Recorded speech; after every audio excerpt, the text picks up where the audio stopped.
Good morning, folks. It's Thursday, Throwback Thursday, TBT. So I'll give you a shared memory of my past.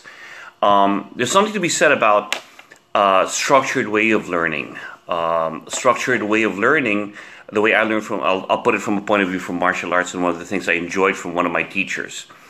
The structured way of learning can be almost like word association, meaning what is that? That's a pencil. What about that? It's a piece of paper. What about that? That's a knife. That's that way of learning. One of my teachers taught me what he called the thought-provoking process.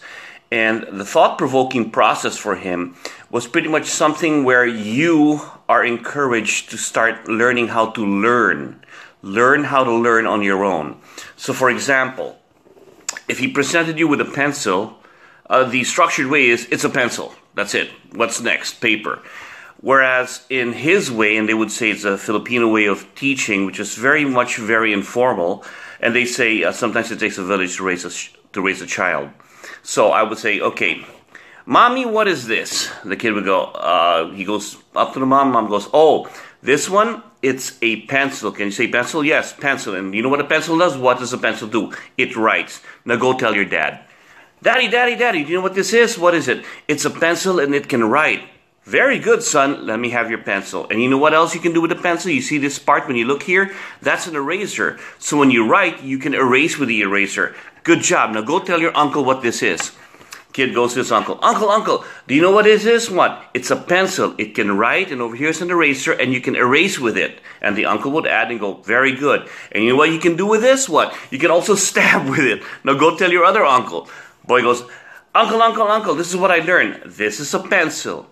This part you can write with it. This part you can erase. And if you hold it this way, you can also poke this way. Oh, very good. But you know what? If you hold it this way, you can scratch down and write at the same time. And so on and so forth. So there's a lot of ways that you're trying to tell somebody that just because I present you with something this way, the minute you turn it this way, there's another process to look at that. If you held it this way, this is what it looks like. If you held it this way, this is what it looks like. They're all correct. They're all information that you're looking for.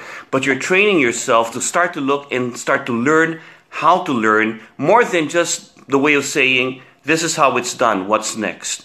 Because what happens then is in martial art training, some people have certain levels that they go for before they add on another level. What happens is you start developing this thing of, okay, I'm going to learn this, and there's a good way to learn structure, but at the same time, don't let it limit you to the possible things. Well, what else is out there? Because if you're waiting and waiting, the student never wants to move forward without being told to do so. In the thought-provoking process, the student learns to keep searching for answers and not wait for the teacher to give it to them. Why is this important? The teacher is there to guide you and give you possible answers. For example, if I taught a particular class and you put this process in there, I'll show you one particular disarm. Great, but guess what? I want you to come up on your own with 5 other ways to do that. So aside from the one way I taught you, you have to come up with 4 more. So when you learn it and you get in there, for that class, I'll tell you, guess what? Today, I really just wanted to show you this one technique, but you came up with 4 different answers on your own. So in many ways, some may work, some may not, but the thought process is there so that now you have your own techniques. You learn 4 different things. It's the same thing as also saying that don't just learn one thing, learn 10 things from one process.